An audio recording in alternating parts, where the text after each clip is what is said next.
We're back in a brand new year. In a brand new year. 24 bring. Hopefully it'll be even better than last year. I sure hope so. There's a lot of change in the air already. We're 2 days in, and the phone is ringing off the hook with people that want to do new and different things. They want to expand, they want to cut costs, and they want to do all of this at the same time. Yeah, and I've seen the same sort of thing where it's like the world is waking back up from its third and fourth quarter slumber. Yeah. So suddenly there's budget afoot. Everybody's got new energy. And I think this, for me personally, this is actually a time when I look at myself, and this is what I do a little bit during the break between Christmas and New Year's, is I take a look back. Okay, what kind of goals did I have for myself personally in 2023? Did I achieve those? Half of them changed midway throughout the year. And what do I want to do in 2024? So the opportunity to step back and look at the bigger picture, I think, is always welcome. But then January 2 hits and boom, you're right back in it. Yeah. So this week we're going to talk about sales training, which is lots of things are not sales training that people call sales training. And there's a few things that are actual sales training. Right. So how would you define it? Sales training is going to be, it's one of those things that should be on your New Year's resolution list, I think, to do sales training better. If you're in the role of a sales manager or a vice president of sales or president of a company, this is something you should think about. And I like to start thinking about it by defining what is training and what is not training. So many times, and if you're a salesperson and listening to this, you've gone to a annual sales meeting and you've had training with air quotes. And this training oftentimes consists of you sitting in an auditorium or in a hotel ballroom watching a series of PowerPoint presentations. And for me, I don't really count that as training. Now, definitions are going to vary from person to person, but here's how I break it down. If you think about training, think about your dog. You train your dog to sit, and when the dog sits, you give it a treat, and then you provide reinforcement. So you tell the dog sit, and the dog sits. That's a stimulus and a response. And that's just the most basic level of definition we can have for training. Now, salespeople aren't dogs, right? So we have to evolve this definition a little bit. Bonuses instead of treats. Yeah, maybe it would be easier if salespeople were dogs, right? Yeah, but that's another episode, I think. I like the military definition. And so when I was in the military, training was, the elements of training were you have a task that you need to accomplish, you have conditions under which you do the task, and then you have a standard for performance for doing the task. And if it didn't have those elements, it wasn't considered training. So again, thinking back to the corporate world, which of these elements is typically missing when you're in the auditorium watching PowerPoint slides go by? There's really not a task. You could say the conditions are you have to sit in a room and watch PowerPoint slides go by. And then for many of those meetings, there's not a performance standard. All of those PowerPoint episodes are just, for me, outside of the training definition. Now, do they have value anyway? I think sometimes they can. So let's say you're a company and you're launching a new technical product. People need to learn about that product. You need to learn what the features and benefits and value proposition of that product are. But if we wanted to have a parallel training exercise, the parallel training exercise would be conduct a cold call with a customer where you introduce this product and attempt to win consent to do a group presentation to their department, right? So there you have the task, you have the conditions. The conditions would be given this deck of slides and a telephone and the telephone number with some of the answers.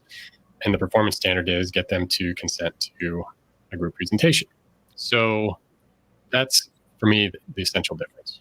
Yeah, and I think the other thing to consider in this is that a salesperson is not an empty vessel that you pour product knowledge into, send out into the world, and have them mechanically regurgitate the product knowledge.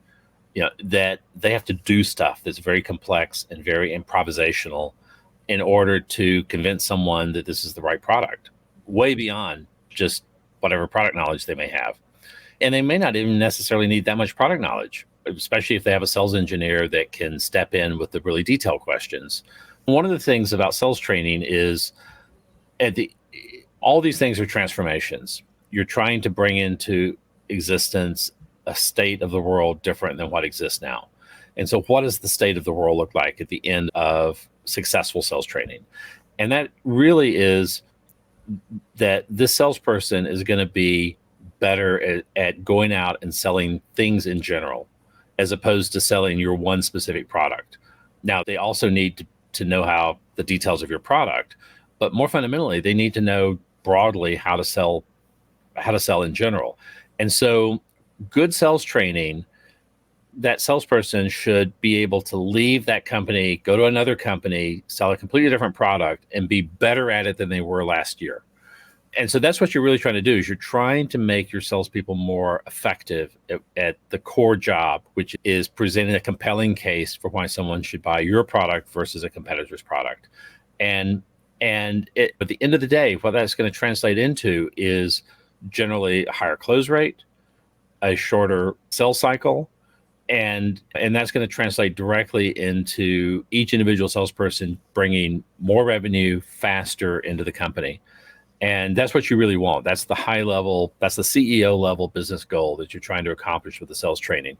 And so the question is, if we're successful with this training, is this going to happen? Are they going to be a fundamentally better salesperson than they were before we put them through this process? And this is really critical for junior staff, because there's a limit to how much you can learn by just winging it on your own on the job. You really need some formal training from more experienced people who've been in the trenches and have seen things. And so again, this becomes the real litmus test for, is this thing that you're going to call training really effective training? Is it transforming these sales reps into more efficient versions of who they are and what they're trying to do? So again, I think drawing from your comments there, an important distinction is between the skills and the knowledge, right? So we learn one and we train the other generally. So think about a volleyball player. It's an essential skill of a volleyball player to be able to spike the ball. Okay. And volleyball players train on this, they practice and rehearse it, and then they get into matches and they execute very well generally. It's a general skill. If you take an indoor volleyball player and you take them to a beach, they're going to have to adjust their skills to fit that environment, but it's a general skill set and they should be able to perform relatively well. It's the same with salespeople, right? You take a salesperson from one product line in one company and have them sell another product line in another company. A lot of those sales skills transfer, but it doesn't mean that we shouldn't still be practicing and assessing those, right? And I that's one of the things that is often missing, is a sort of a return to the basics, both for practice as well as for evaluation. Right. And the other thing too is that the process of selling is you're out there talking to people, you're interacting with them, is very improvisational. It's very much performance. And now you've got to have knowledge about the product. You have to have knowledge about the competitors. You have to be able to answer questions, but you're not going to know what questions are coming. You're going to have the skills to be able to roll with the punches, take what responses and what questions come back, and immediately have good answers. So it's very much an interpersonal performance skill, which is quite different than having deep product knowledge. I think that's a lot of times what people think when they think about salespeople and especially recruitment for those particular skills. You want a salesperson that's persuasive and is able to build credibility and is able to speak in public confidently.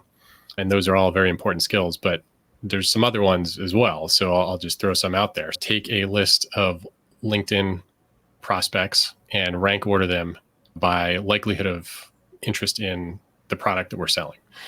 Or given a active pipeline and a sales history for 50 accounts, generate a sales forecast for the next quarter, right? And these things sound mundane, but time is lost when salespeople prioritize prospects incorrectly.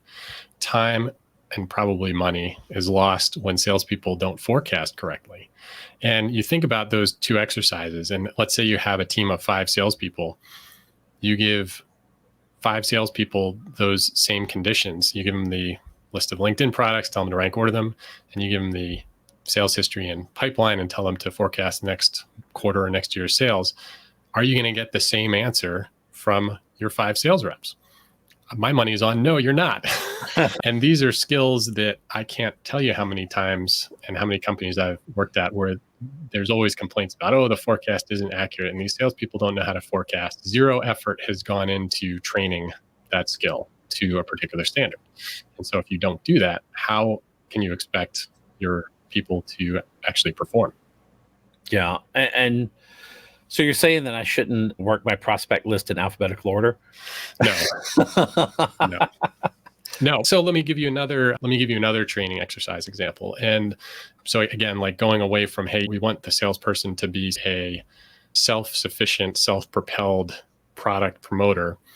Let's break it down a little bit more. So one essential element for most salespeople, and I think most salespeople would agree, is active listening skills. So let's say you have a meeting with a customer that's been recorded and you play that, let's say it's a 5-minute meeting, you play that recording for your sales team. Are they able to use their active listening skills to pull out the essential elements of that give clues about what the customer is going to do? What is the customer mentioning particular pain points? Are there particular openings for our value proposition? And again, you play that recording for your sales team and have them, write down their observations individually. You're going to get 5 different sets of observations. And again, this is something that you need to practice and train on. And the group setting is a great place to do that, because when I'm out there in the field by myself, I'm doing active listening skills, but I don't have anybody to compare myself against, let alone any kind of standard. If I do that in a room with 5 or 6 peers, then I'm learning from my peers, because my peers are using skills and they're picking up on things differently than I do. And so if every time the customer says hungry, I write down ice cream, I might sell more ice cream. Right? And again, these are things that can be trained. And I've been in meetings and seen people listen to and observe things that went right over my head as an experienced salesperson. So I know there's gaps that can be closed there. Yeah. And I think the great thing about the sort of peer level group environment for this sort of training is that your experience and knowledge from the most experienced salespeople are going to filter down to the less experienced and make them better. It doesn't work the other way. The inexperience of the junior people don't make the senior people stupider. You're leveling up the average across the group by being able to do this, and you're giving people new ways to think about things. But going back to what you were saying earlier in terms of how do you rank order a list of prospects, for instance, it's not enough to be persuasive. It's not enough to say the right things when you're on stage. It's, did you pick the right stage? Are you saying it in front of the right audience? Because you can be a highly persuasive person, but be in front of someone who's just not going to buy, and none of that helps. And again, your goal as a sales rep is you want to sell more stuff and you want to sell those things faster.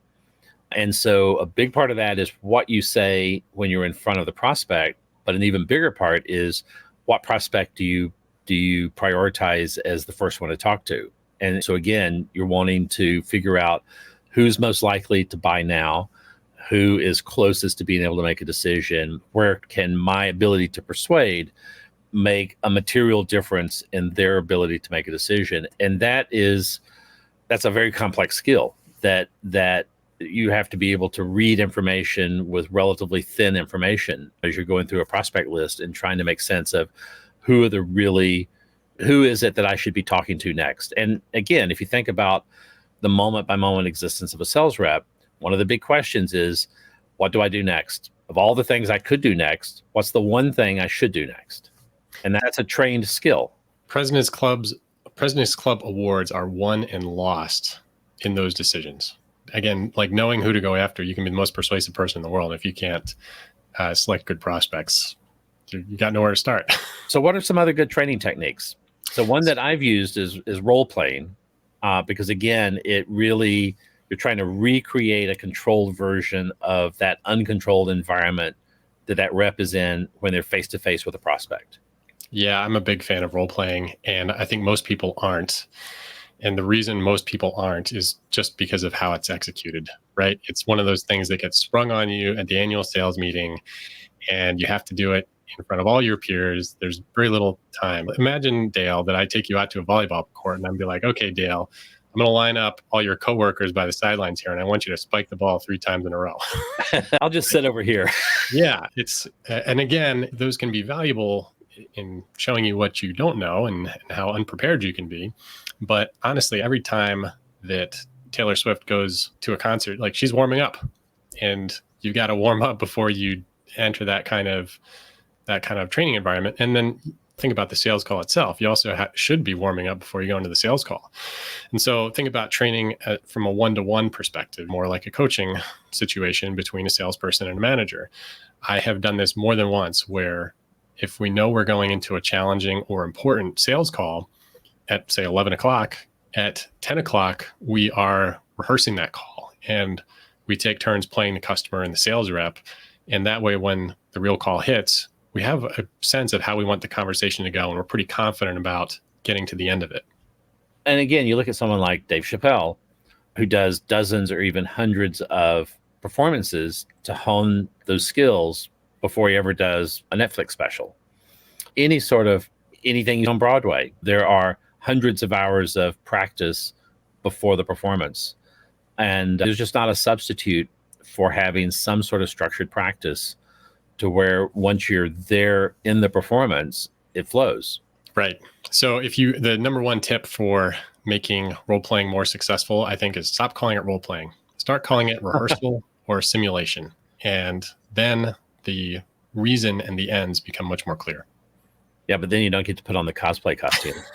So here's another, I think, overlooked benefit of role playing. And so traditionally, when I've had to do this in different corporate environments, the salesperson is always playing the salesperson, right? When you have the salesperson start to play the customer, then the salesperson has to step into the shoes of the customer and start to think like the customer and start to talk like the customer. And that experience in itself can be valuable in understanding how your customers are thinking. Yeah. What other things should be on the list of training?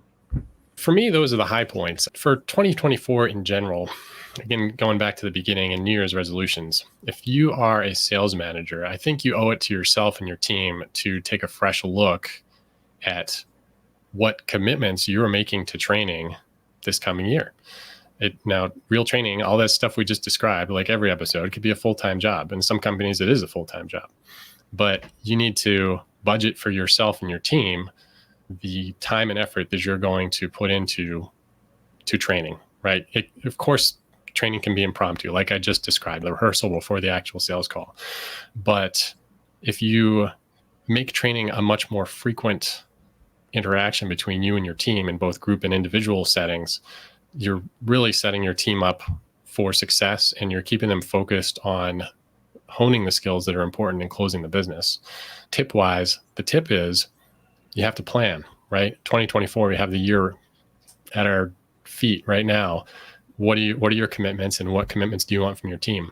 And it doesn't just have to be from the manager. You can have peer-to-peer training. And I've had salespeople working for me that train with themselves. They will do rehearsal with themselves. They will discuss and practice prospect generation techniques. You can have salespeople working in a peer-to-peer environment, training and rehearsing with themselves. One last thing, we've been mostly talking about primary account reps. Right. What about companies that have SDR teams? So sales development rep teams.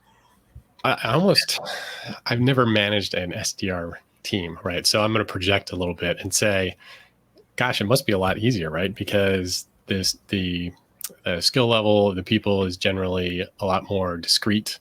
Like, you have specific tasks that are done repetitively day to day. So that should make training easier. I think the challenge really becomes with SDR teams, stepping back a little bit and saying, okay, what skills are important, and how do we measure where our weaknesses are? At bigger companies, you'll have tools like Gong, and you'll have some things sold to you that will help you break that down. But at smaller companies, a lot of times the main problem is, how do we diagnose where we are and figure out where we want this team to be? Like, what's their potential, and how can we get them to that potential? Yeah. And we can also think about marketing teams, right? So Dale, on the marketing side, I'm going to kick this one to you. How do you train marketing teams? Is there training for marketing teams, or do they just do PowerPoints? Yeah, most marketing teams, there's not much training, quite frankly. The big thing is to get them in front of customers. because I can't tell you how many marketing groups are filled with people who've never actually seen a real life customer face to face in their natural habitat. Yeah. It's all just an abstraction. And this is one of the reasons why you really need to get some ongoing interaction between salespeople who've actually seen real customers and marketing people who've never seen a real customer, because there's a lot of information to pass back and forth. But going back to the SDR thing, I have run an SDR team, and what I've seen is they tend to be somewhat ignored. It's lower skill people. There's less focus on, they're considered to be doing less high value work. Therefore, there's less value in expanding training resources and a tendency to shift all the training resources to your primary account reps. And which is unfortunate because, again, depending on how you're running the SDR teams, there's really about 4 things you can get out of an SDR team. One is qualifying the leads that come over from marketing. The other one is setting appointments. And then another one is cold prospecting, doing that initial cold outreach, which I generally think is probably not an effective thing to be doing, but there are still companies that do a lot of it. And quite frankly, I think qualifying marketing leads, you're probably better off to fix marketing so that they don't produce crap leads. That's a different story. So I'm very dubious as to the value of a SDR team. The one thing where I think there is value is circling back to existing customers for upsell and repurchase, because there I think you've got some value. But that's a very different kind of environment. But I think it still requires training. They're not the sort of skills that an account rep needs to have. These are still skills that aren't going to come naturally. And it still requires some conscious effort to try to train them. And again, I think this is an area where the role play stuff, or what was the other term you used? Rehearsal. Yeah, where the rehearsal work is very valuable. And because you've got a much narrower thing you're trying to accomplish. And if you're successful at it, it's direct revenue now. And it's a much easier, there's less persuasion involved because you're dealing with existing customers instead of future customers. But it doesn't mean that you could just wing it. The company still needs to think about what's the important set of skills for them to be successful at this job and to be successful for the company. And then how are we going to develop those skill sets within that group? It's definitely something that I think you still have to work on. And I think most SDRs don't want to be SDRs for the rest of their life. So you have to think about, okay, do I want to invest some resources and some effort into developing these individuals for future roles or not? And that development, in my mind, also involves training, right? So you can't just take somebody out of the SDR role and plop them into a new role without any training, right? You would never do that. So why not train in advance? And there are, I think, skills that cross over between like outbound and inbound SDR work and more account executive type roles. And so identify what those skills are in your organization and start to train them. I think it's a good place to end it. Yeah.